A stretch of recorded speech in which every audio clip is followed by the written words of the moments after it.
Welcome back to Another Triathlon Podcast brought to you by Mana Apparel. This week, we've got an extra special episode with one of our profiles, and we have got the newly crowned Ironman 70.3 World Champion Jelle Geens joining us. And joined as always by Josh and Fede. But let's dive in first by saying hello to our guest. Jelle, welcome to the podcast. How are you doing? Hello, thank you. Yeah, thanks for having me. I'm good. Yeah, we back in Australia now, back home, which is nice. We're overseas for 3.5 months, so it's always nice to settle back in. And last night was the first night that Sienna had our daughter had a proper night's sleep. So yeah, we're doing well. Now, a little behind the scenes, that is the third time Jelle has had to say that to us. We had some issues, but he's been kind enough to hit record again for the third time. So we definitely appreciate that. But let's kind of dive into things. We usually start these out with learning a little bit more about how you just got started in triathlon. Yeah, I actually always did athletics when I was younger. Well, I first started with soccer or football. I don't know, the one where you use your feet and not your hands. Hey, I was a goalkeeper, so I used my hands. True. Then you do use your hands. But yeah, then I started doing athletics when I was 8, I think.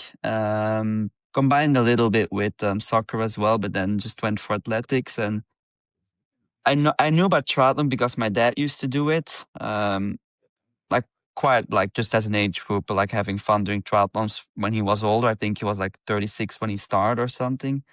And then one like summer holidays, I was a bit over just doing athletics. I think I was like 16 years old, and I said to my parents, like, I think I want to do triathlon, and like start swimming in the pool in our like complex we were staying in, and still like finished that season as a runner, and then that winter like started swimming with like my dad's old triathlon team, like started swimming twice a week, and then that following season I did like my first few triathlons, but still mainly focused on athletics. And then yeah, from there on it went more triathlon, less athletics, until like I think I was like 17, 18 when I properly decided to go for triathlon and stop athletics. And when you jumped into the triathlon, was it like, all right, I'm going for the Olympics? The dream was lit already, or were you just kind of working your way in and trying to figure it all out still? Well, I was always like inspired, or my dream was always to go to the Olympics. First, it was in athletics, but then when you start triathlon, it's like I was quite a bad swimmer, and like I didn't have much success in the start. So I think it took me until I came second at Junior Europeans in 2011, and that was actually my first like good international race I did. Like they even had to like, I wasn't automatically qualified to go to the Europeans. They had to like in the end, because there wasn't enough Belgians qualified, like they said, oh, you can go as well. And then I came second. I was like, oh, maybe I do have some talent here. And I think then it's when it started to grow a bit on like, I want to try and go to the Olympics in triathlon. But yeah, at first, like I just wasn't good enough to really think about it, to be honest. Fair enough. And how did you find that first few years of like racing short course? Was it long before you're in like the WTCS series, or how did that progress go? Yeah, well, for a very long time, and I guess up until now, like it was always the swimming that was my problem. And I remember that like those first couple of years, like I wasn't really racing up front because just my swim was too bad. I remember actually the first Junior European Cup I did, I stopped halfway during the swim because I got a panic attack because I wasn't used to so many people like in such a small space in the water, and I just wasn't comfortable enough swimming. So I went into the boat, and it brought me back to shore, and I said to my parents, that's it, I'm done with triathlon.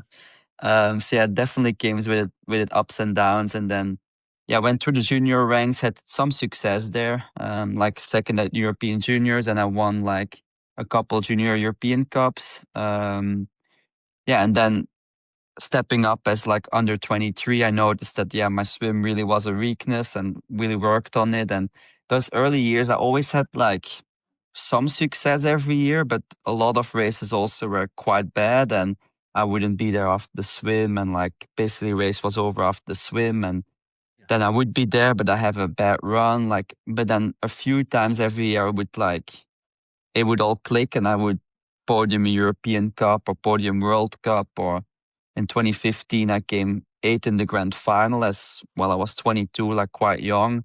So like a few times it would click, but most of the times I would race quite poorly.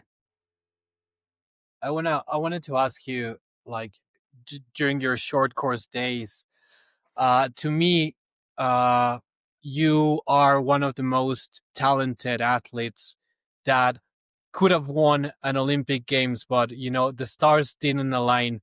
Nothing that was your fault or anything, but I just wanted to ask you, what's the mindset that you have now of just competing and showing up every single time?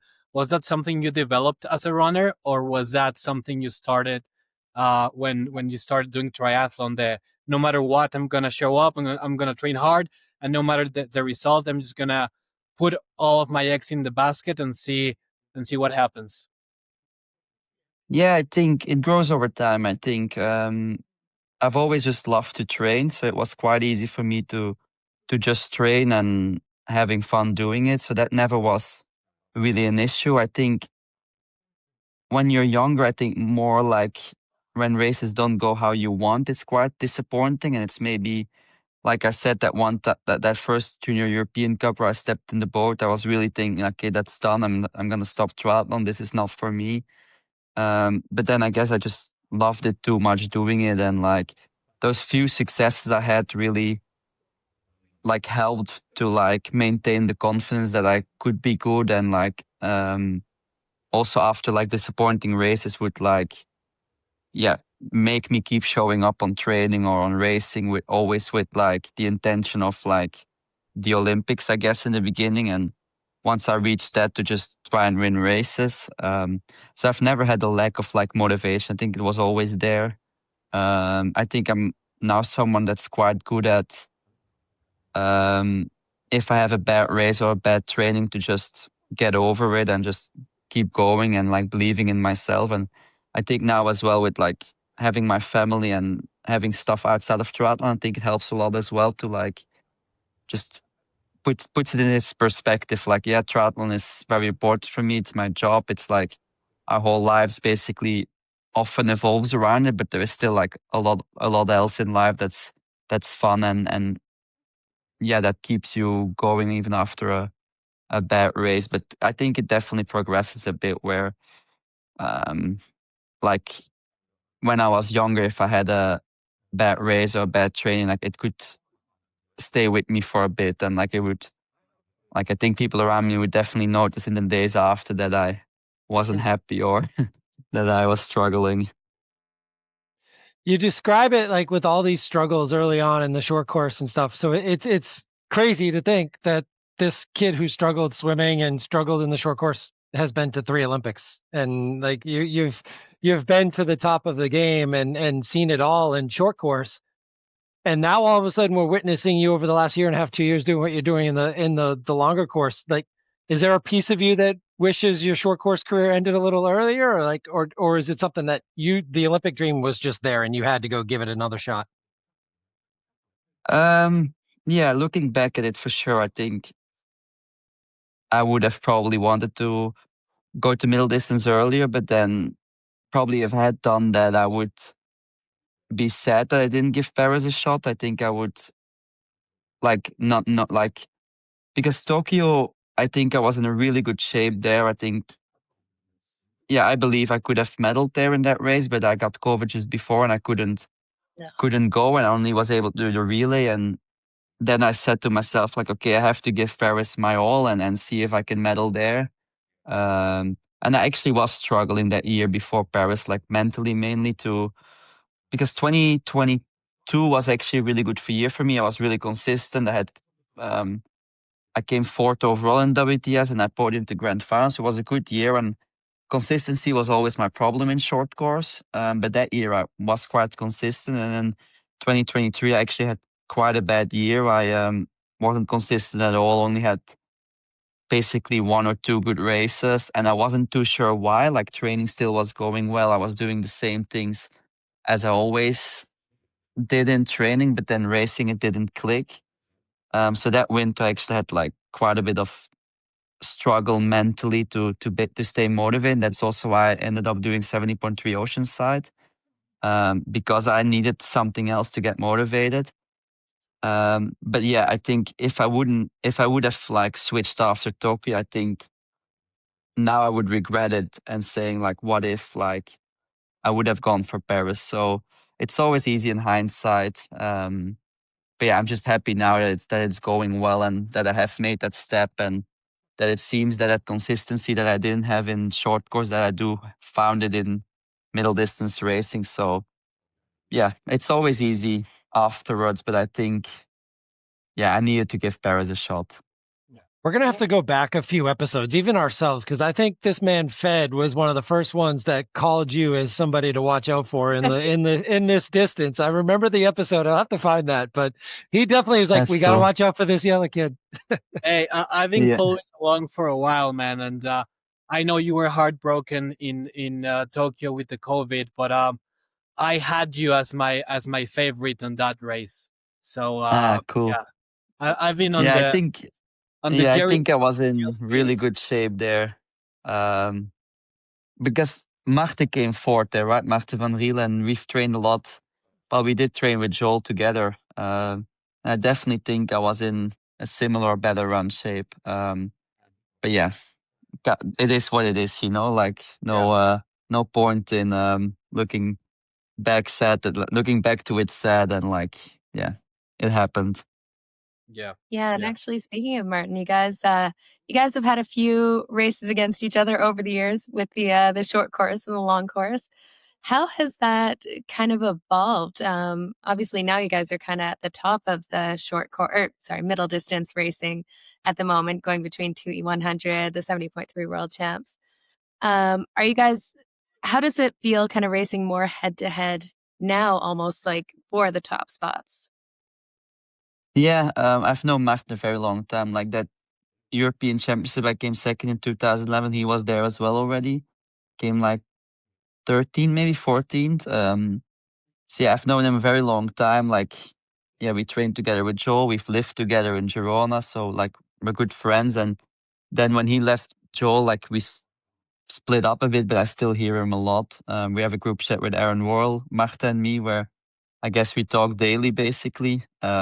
And then actually in short course, we always said like it would be cool to be on a podium together, which we've never managed. I think we've been twice that I was first and he was fourth, and then the other way around we had as well. And then, yeah, actually Lake Las Vegas was the first time where we raced each other over middle distance, and then we came first and second. And we've done it again in Vancouver this year, T100. So it's quite cool that, like, yeah, the two of us that from like quite a small country in Belgium that raced so much together and trained a lot together and lived a lot together in short course and never was able to podium, that we did it straight away in middle distance. And yeah, now both are at the top, I think, in middle distance racing, and Marte in Ironman already as well. So yeah, it's quite cool. Like, we've come a long way.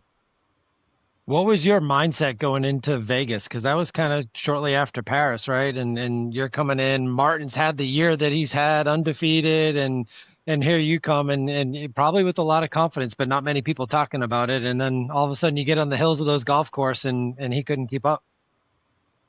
Yeah, I didn't know what to expect that race, to be honest, because I did like 270.3s shortly after the Olympics just to try and get into T100 because you needed 3 scores.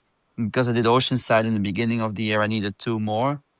But I wasn't really trained properly for it. Like, I didn't do like any work on the like TT bike, the fit wise, and I think I was sitting way too aggressive in those races and like just couldn't push power and couldn't run off it.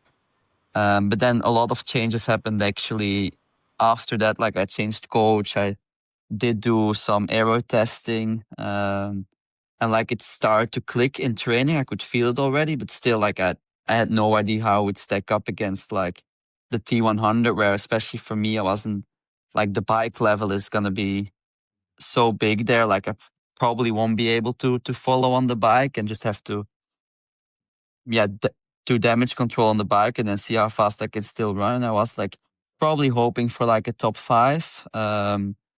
But then, I surprised myself on the bike, and then like I came off the bike still feeling quite fresh and like could quite easily catch up to Martu, who had like a bit of a quicker transition, and then like could quite easily drop him on like one of the first climbs, but then he would come back on the downhill and repeat it a few times like that. But I felt like that whole run that I had it a bit under control. But I've raced for the win in short course, so it's not that it's something new, but it was just, I guess, on a new distance where now all of a sudden could race for the win. I did surprise myself there, to be honest, because I honestly was not sure what to expect.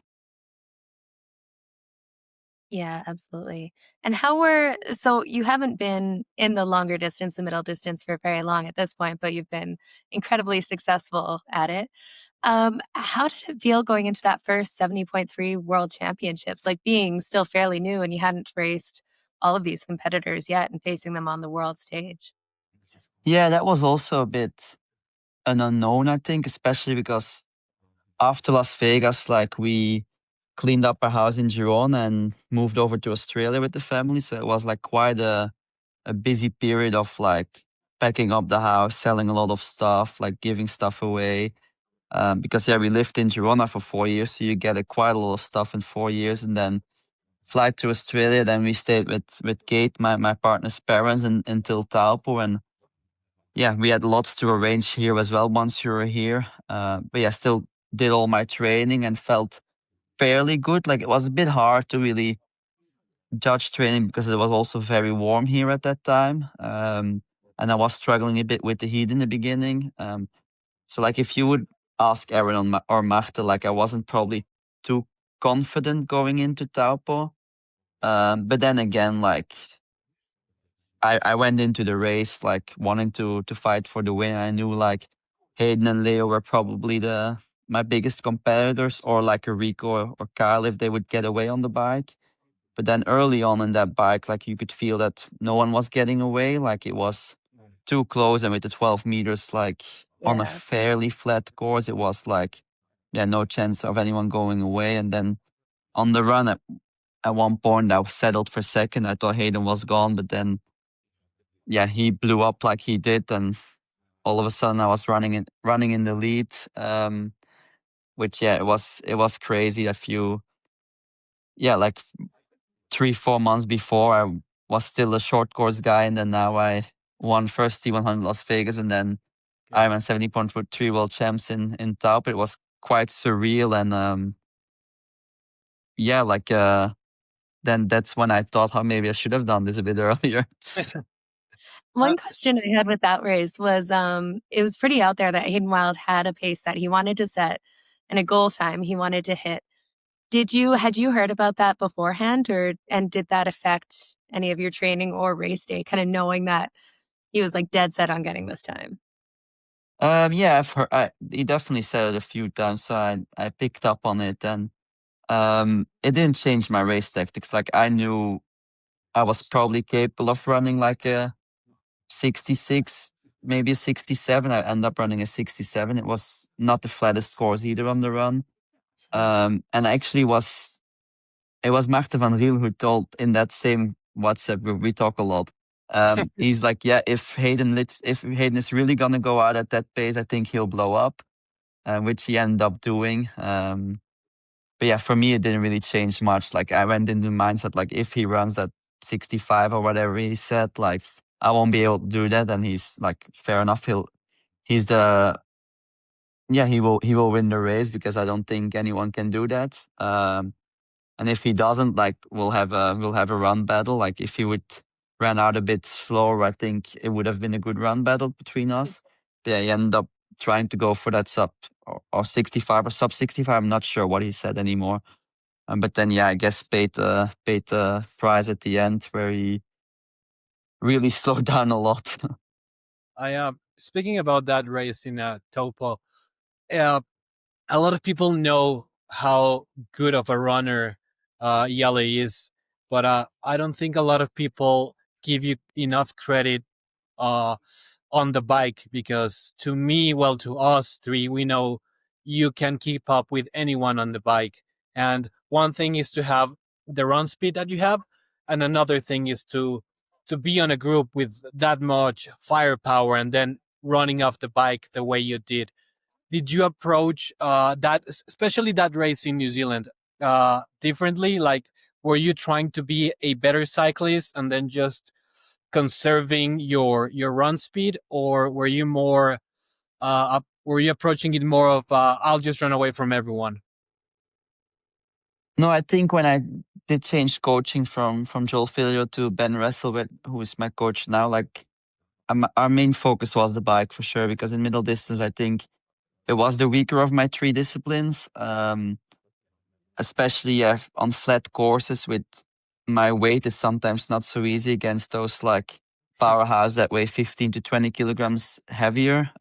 So we did put like a big emphasis on the bike, and we still do like, I have like quite big bike weeks at some points with like some specific bike sessions for race courses. And we did the same for Taupo. I think, there is a big focus on the bike, and I need to be in it after the bike to be able to win. I know the run is a weapon of mine. And also just that feel in middle distance racing, just coming off the bike with a little bit less cooked legs is a big difference in the run. Like in the end, there's a lot of people that can run a 67 or 68, but not a lot of people can do it off the bike or off a hard bike. And I think that's one of my strengths, where I can run fast off a hard bike. Like I think there's a lot of people that would beat me just in a run race, but I think if it's after a bike, there's not so many. And I do think that also comes into factor, like, just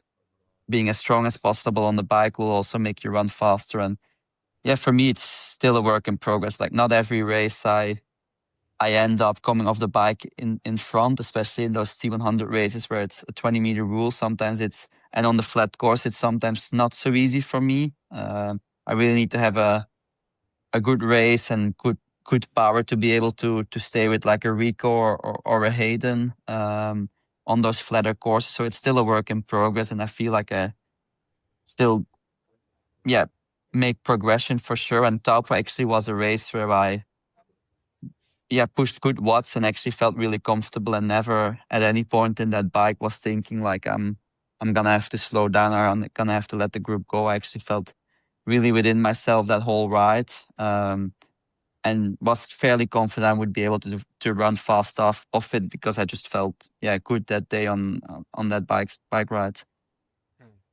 It's interesting because we talked about hindsight and what ifs, and you think about last year, a lot of people were kind of upset that you couldn't do the T100 Grand Final, and that ended up turning into a 70.3 World Champs, and now back-to-back 70.3 World Champs. But how did getting that contract this year for the T100 and really laying out your season for the first time in your long distance, middle distance career, how did you look at this year as a total piece, and how big was 70.3 World Champs and defending that title, and how you laid out the T100 schedule along with it? I was quite disappointed that I wasn't able to do the final of the T100, but in hindsight, indeed, it might have been a good thing. Maybe I wouldn't have been world champion if I was able to race there, because it was going to be a lot of racing with all the moving as well.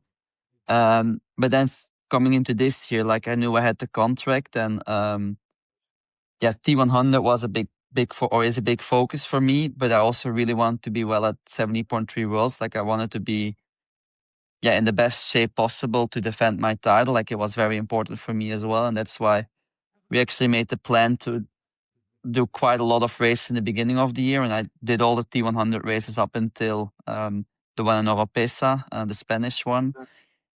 Just because I wanted to have my four results, and being able to then like skip a few races and really focus on 70.3 Worlds. And I went on altitude camp to Andorra. I actually went from Oropesa. I went to Germany and Belgium to do bike fitting and aero and wind tunnel testing. Then I went back to Spain to then drive to Andorra and did a 3.5-week altitude camp in Andorra. We really tried to optimize stuff both on the bike and then training wise with an altitude camp, which I hadn't done since Paris Olympics, or since the altitude camp before Paris Olympics. And I always really loved altitude camp. I always felt really good off it. So I really wanted to do it before Marbella as well, because as a single race, it was my most important race of the year. So yeah, I think, well, that answers it. Like, I wanted to really be well in the T100 and be high up there, and do well at 70.3 was, like I said in the beginning of the year, that I ideally would want to win both. Winning the T100 will be very, very hard. I think Hayden has to do another lap too much on the bike for that to happen, but at least I ticked one off already. There we go. Now, having kind of exploded on the middle distance scene, and ending that first season with a world championship title, how did it feel going into this year? How did you feel a lot of extra pressure knowing that you're trying to back it up? Yeah, it was definitely a different approach. I think it was a lot busier the days leading into the race. Had quite a bit more sponsor obligation and media obligations to do. But I think we managed well to spread it out over a couple days and not like all like do it in one day. So I think we managed to do it quite well. But yeah, for sure, it was quite a bit busier. There was quite a lot more like, I guess just like everyone expected more from me. I think in Taupo, like I was probably one of the ones that people were talking about, but now was me and Kristian maybe were the favorites going into, especially probably also with Casper. Gustav said beforehand he wasn't feeling great, so I guess he seems to always be quite honest about this stuff. Like there is people probably saying they're not good, but killing it in training. So there was definitely also for myself, like I really wanted it. I really, like really was focused on this race to try and win it again. I think also if you would ask Kate, my partner, like I was quite nervous, even like weeks out already. Like not so much nervous, but like deep down, I had like this bit anxious feeling. Like if I remember like 2 days before the race, I was sitting with my dad in the car to drive somewhere, and he was driving too slow for my liking, and I was getting like a bit nervous about it. So I could just see that I was quite nervous for it, because I put quite a lot of pressure on myself, and there was quite a lot of pressure from other people as well. But yeah, that's part of it, and being able to still race well under pressure is what high performance triathlon is, I guess. And I'm happy that I was able to race to my potential even with the pressure. You talked about earlier, like it's just triathlon. Yeah, it's your job and it means a lot, but there's so much more going on, especially now in your life with the child. I bet a lot of that mindset came in handy in Marbella as you fall going down the first turn of the bike course. Not even really the bike course yet. And you had a decent swim. You were kind of where you wanted to be and knew you were going to be able to get to the front at that point. But man, that's a hard thing to overcome. And you're lucky that you're not injured and you can keep going on. The bike's not totally damaged. You can keep going on. But what was your mindset at that point? Like, was it, I hope the bike still works because you felt okay? But just tell me, like, how did you get back to the front as quickly as you did? I guess it went in steps where when I was laying on the ground there, initial thought was this is over. Like, I had the same, like I crashed like that last race of T100 in Europes. I also crashed and it was the same. I was laying on the ground. I thought this is over. It was like my first initial reaction. Then you do get up, you assess the bike a bit, you assess your body. Then I kept going, and I think it was good for me that when I got on the bike, I was like the first athlete I was following was Kristian Blummenfelt. I was like, okay, at least he's here as well. Like it's not too bad. And then I noticed at one point that my rear derailleur was hitting my disc, and I couldn't use my like smallest gears. Then that was the problem. Once that was fixed, I felt like only then I really got back into the race. Like until that point, I still thought like I might have to pull the plug at one point because my bike is not working properly.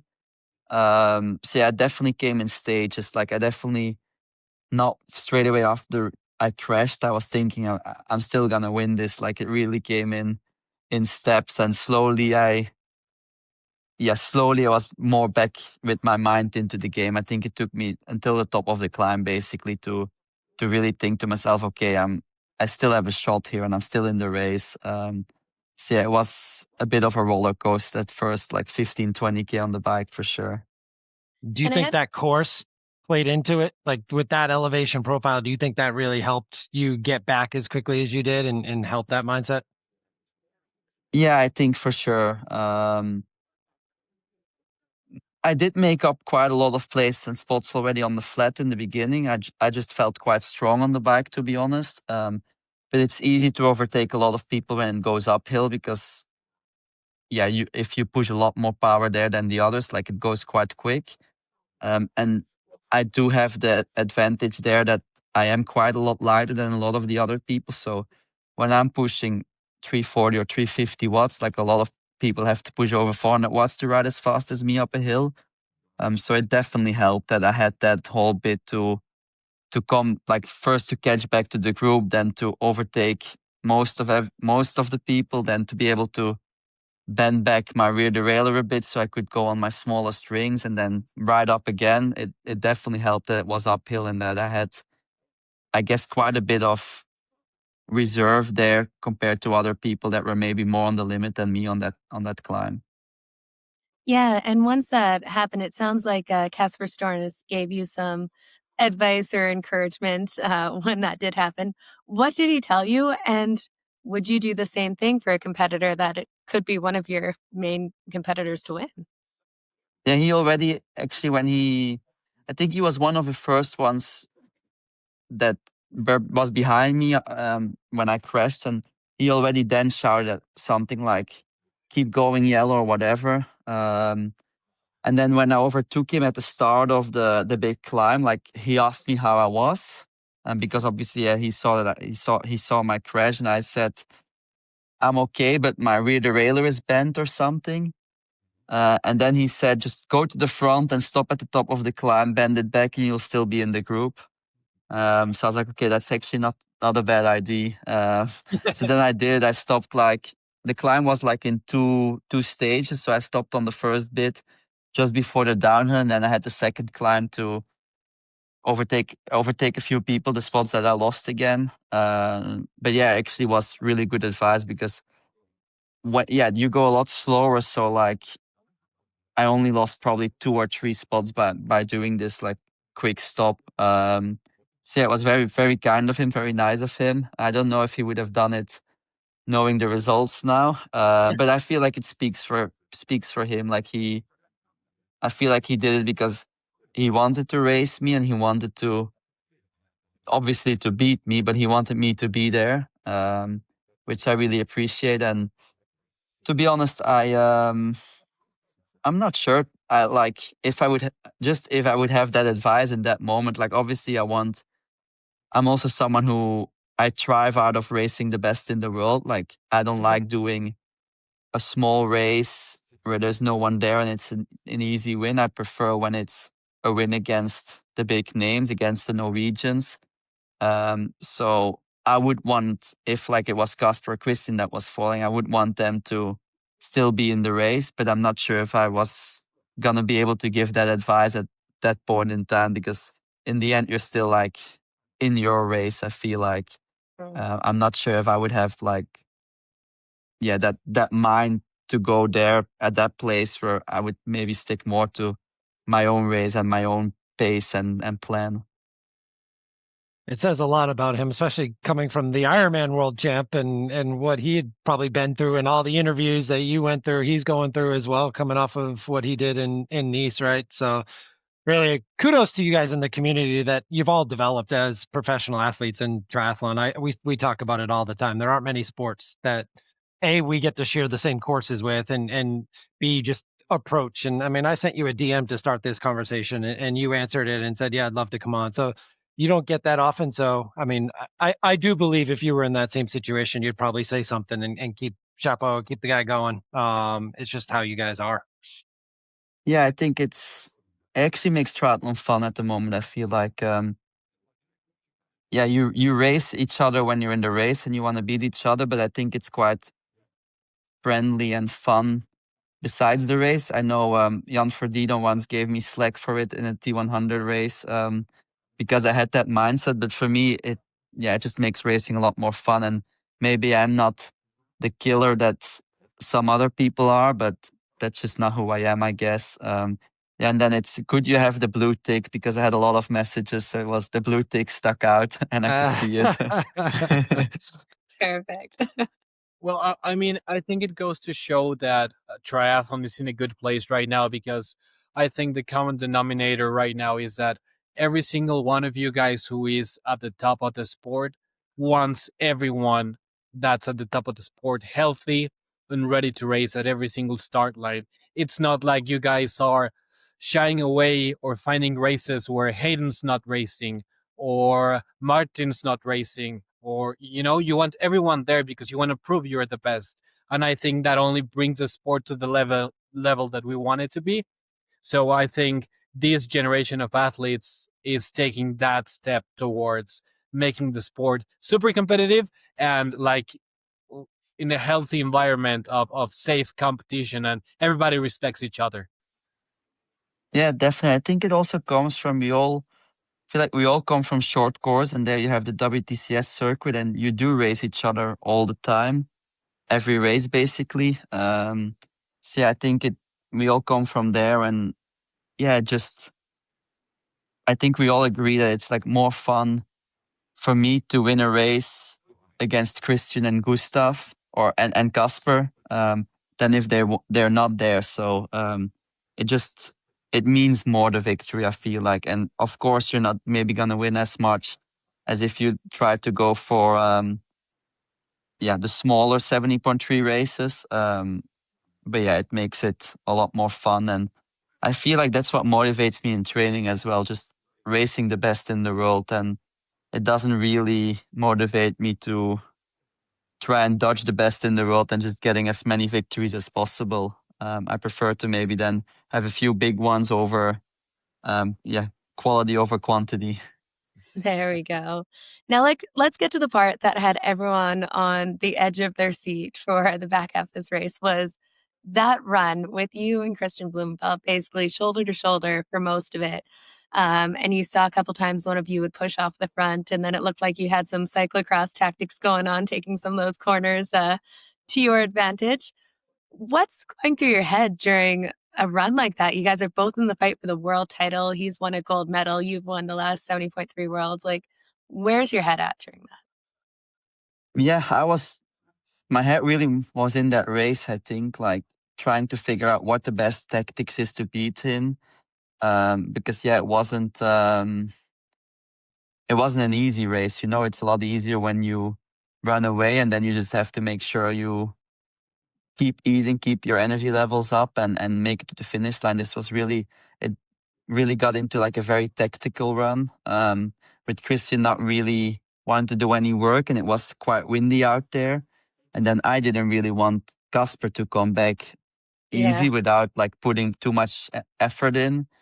So I tried to keep the pace quite honest, but then also had in the back of my mind that I can expect an attack from Kristian at any point.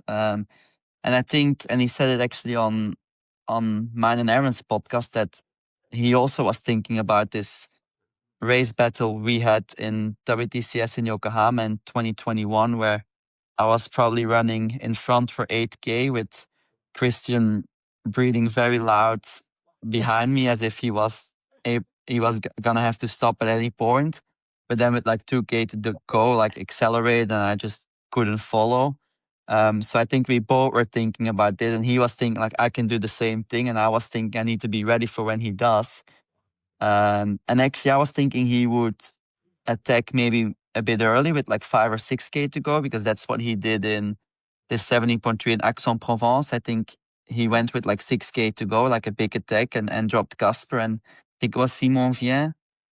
So I thought he would go there, but then he didn't, and it took actually quite long before he made that attack. And what I really tried to do on that run, like the whole 21K or like until he attacked with like 1.5K to go, was like try to make use of the uphills because I'm quite a bit lighter, and remembering Las Vegas, I'm good at running uphill. So I was trying to like attack every uphill, and in the beginning it was to try and break him and get clear of him and run my own race with him getting dropped. But then after a while, I like knew that I wasn't gonna be able to drop him. So then it was just to try and tire his legs out and try to that he has less energy left for when he does attack. And then his attack actually came just after a long stretch of headwind. But when he attacked, I actually could follow quite comfortably without being on my limit, and I really felt like, okay, I definitely have another gear in me. And then it was just being patient. I really looked at like the final like turn where it exactly was and how it looked like in the lap before, because at that point I already thought like it might be a sprint finish. And I decided like I wanted to go whenever I saw those coins lining up to take the finish chute and not the extra lap. So yeah, then when I saw that, I went for it. Actually thought at one point I went too early and slowed down a bit, and that's when he like tries to overtake me. And because he has the momentum, he almost does it as well. But luckily I could accelerate again, and like, yeah, I think in the end it was for me really important to be first at that U-turn. It was still long enough, I think, to overtake, but it was going to be very hard, and you had to be really quite a lot quicker than the other one to still overtake. And yeah, it basically was a sprint finish to that U-turn to then do another sprint finish to the tape. It seemed like you broke his rhythm. Like, and you talked about this, I think, when Jenna alluded to like that cyclocross mentality. Like he had to pause a little bit, and it almost seemed like his form broke down, and you were able to stay true because you knew what your plan was by being in front. So I think that was a huge like that decided the race really when you got to that U-turn first, and from there, I think you maybe looked over your shoulder once, but you knew you were home free, and if anything, he was going to need a miracle. And what's going through your head is the now 2-time world champion. When you get to that tape, we can all see the exhilaration. Like you were totally stoked when you hit that line, and how different it was than maybe the year before. Yeah, it's like that's the cool thing about a sprint finish. It's like raw emotions at the finish because you only know like 2 seconds before you hit the finish line that you're gonna win, and it's different when you have a couple of kilometers to like soak it in already. So it was quite like in the end it's crazy to me. Like if I thought 1.5 years ago when I was still aiming for Paris that now I would be 2 times 70.3 world champion, like I would have said I don't believe you, like it's a dream come true, to be honest. And especially that like my family was there at the finish line, I think meant a lot for me, because we did this whole lead up into the race together. Like they were there for everything, with Sienna, Kate, and my parents. Like we traveled together to Andorra, we traveled to Alcali, we traveled early to Marbella, because it's a lot of training for me, and I do have to try and recover in between trainings as well. So we do need the help of my parents in that big block leading into racing. There was really a team effort, and it was, for me, like it made it a lot more special that they were all there at the finish line, and being able to hug them. And it's still like quite surreal that I've done it again. Well, the question is then, what is your plan for next year? Is that third time? I don't think it's ever been done by a male triathlete to win the 70.3 world champs 3 times. Is that the big focus of next year? Or are we going to see you, heading to Kona and going after the Pro Series? I'm not too sure yet what I'm going to do. I'm definitely still waiting on the T100 calendar, what that's going to be, and then trying to make the puzzle. I would really want to try and go for Kona. That means that I have to do an Ironman to qualify. Then I would really want to be very good in Nice as well for 70.3 worlds, because I don't think anyone has ever done it 3 in a row. And then I would like to do T100 again as well, but I'm not sure if that is all possible. I think we got to be smart, and like after a high like winning 70.3 worlds, like it's easy to overdo it and just say like I'm gonna do it all. And I think it's really important to stay smart and make choices. It's not easy making choices often, but I think it's really important where I feel like you can see if people that are trying to do a bit of everything, they might up not succeeding in anything. So I think it's important. And actually, at one point last year after Taupo, I was saying to my coach Ben and to Kate as well, like I would really want to go for Nice, because then it became clear that it might be the last time that it's the Ironman World Champs in Nice, and I think that course would really suit me. But then they said like, nah, let's not do it. Like, don't make rational decisions. Like, don't make irrational decisions. Just stick to the plan, and like just stick to do what you're good at now. What we know you're good at, it's middle distance. So yeah, sometimes I like keep my emotions running a bit too quick, and then I want to do everything. But I think it's for the people around me to sometimes hold me back. And to be honest, I haven't talked to the people around me too much yet. Like, they know I would really want to do Kona. But yeah, I think it's first focus on Qatar, the T100 final in Doha, and then hopefully the T100 calendar is out, and then it's trying to be smart about a plan where we hit most or all of those goals. But yeah, I definitely think what I just said, to do T100, the series, 70.3 Worlds and Kona, it's probably a bit too much. So I definitely have to make decisions there. But I'd say Pro Series, I don't think I will do. I don't think I will do 3 Ironmans yet in 1 year. I think for my if I do Ironmans for my first year in Ironman, I think 2 is that's the a lot. maximum. Yeah.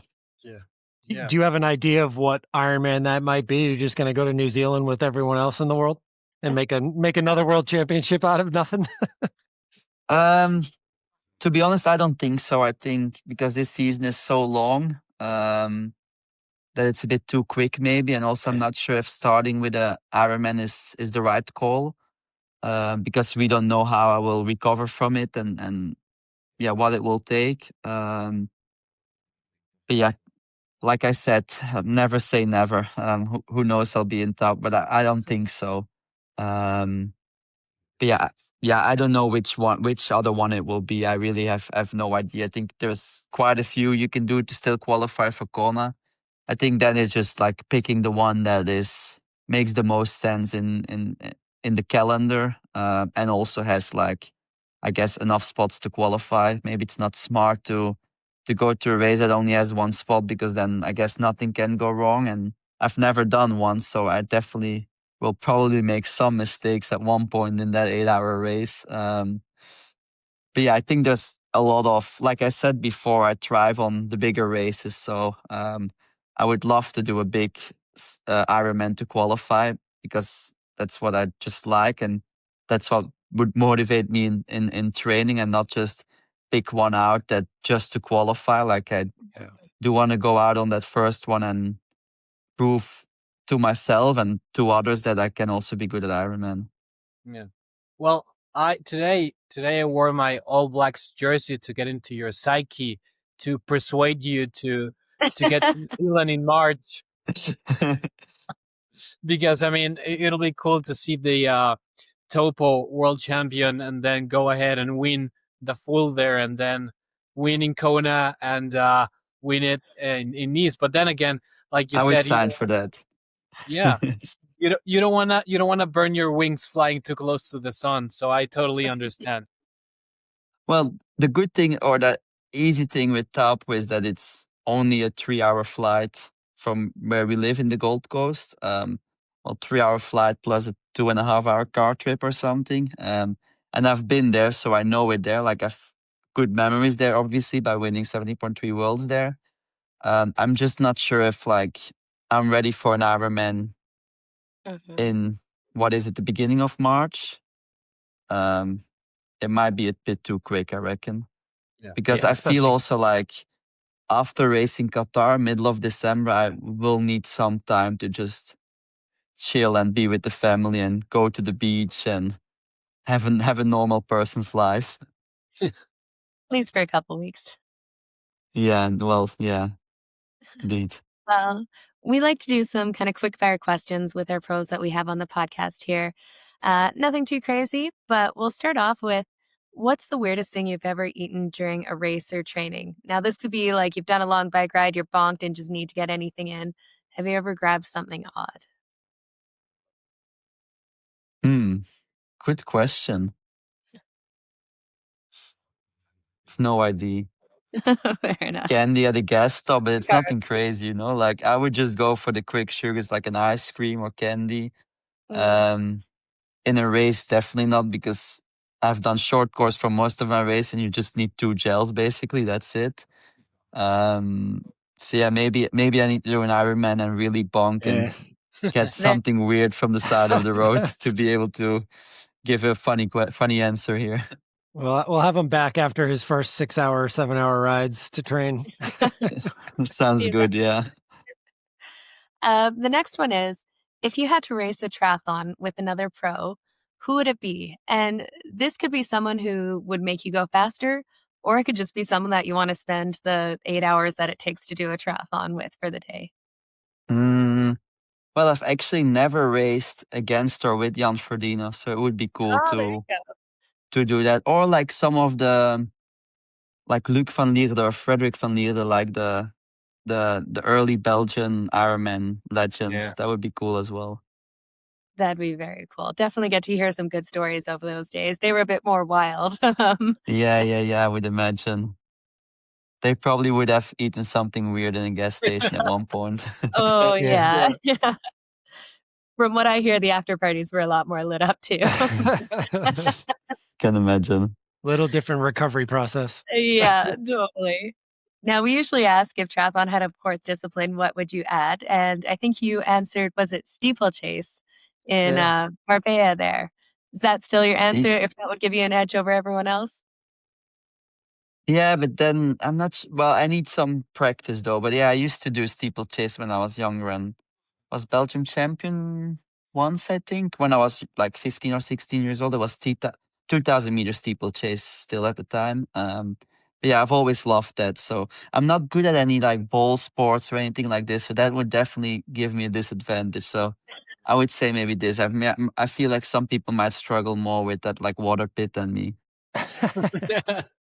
Definitely. Do you have a guilty pleasure song that kind of gets you pumped up when you're going into a race or hard training? Yeah, there is. I don't use music before a race. Actually, I just prefer No? to like talk to people. But in hard training, mainly on the bike, I would listen. This is very Flemish though. It's like it's called bots auto music. It's like what you hear on like the fair. It's like doom doom doom doom, and Okay. it's like this Gunter Day, his name is, and he would come on the radio at Saturday evening, like late, and would make these like playlist. So yeah, that's what I would listen to. It's really terrible music, but it gets you into like a good vibe and like yeah, you just keep on pushing on the pedals basically. Perfect. And last question we have for you. What's one piece of advice you've been given over the years that's really resonated with you?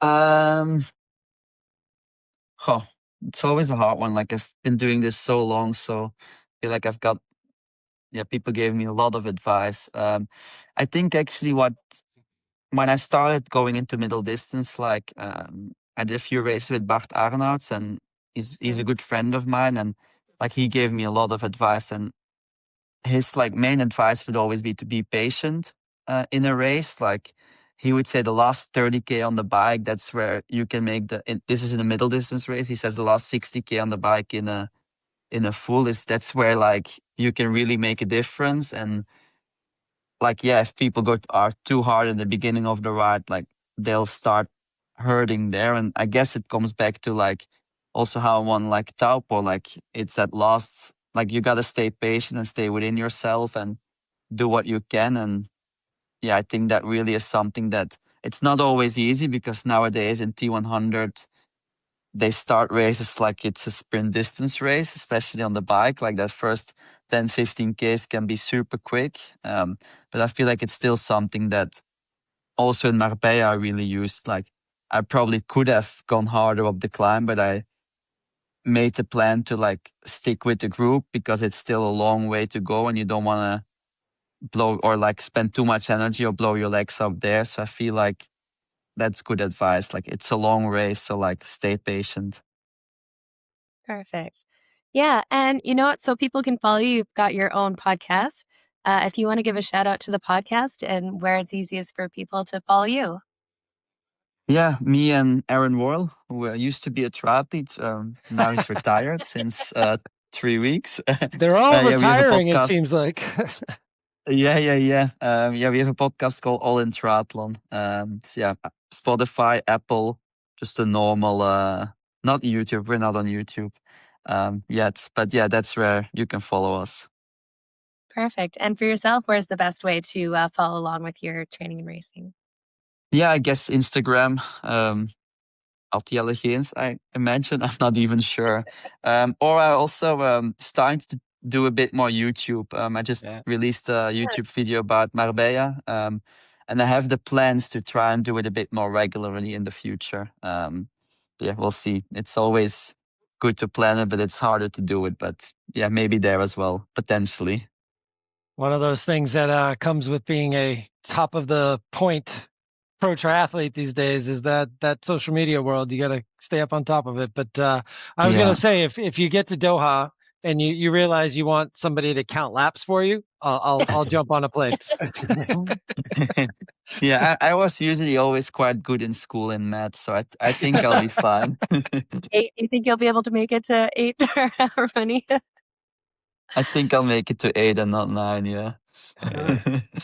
Oh my goodness. Well, Yeah. on that note, thank you so much for taking the time to join us and kind of share a little bit more about you and especially this incredible race just over a week ago. So we sure appreciate you coming on. Yeah, no worries. Thank you for having me. And yeah, see you guys maybe in Doha then. Good luck there. Yeah. Thank you. Have a good one, guys. Thank you.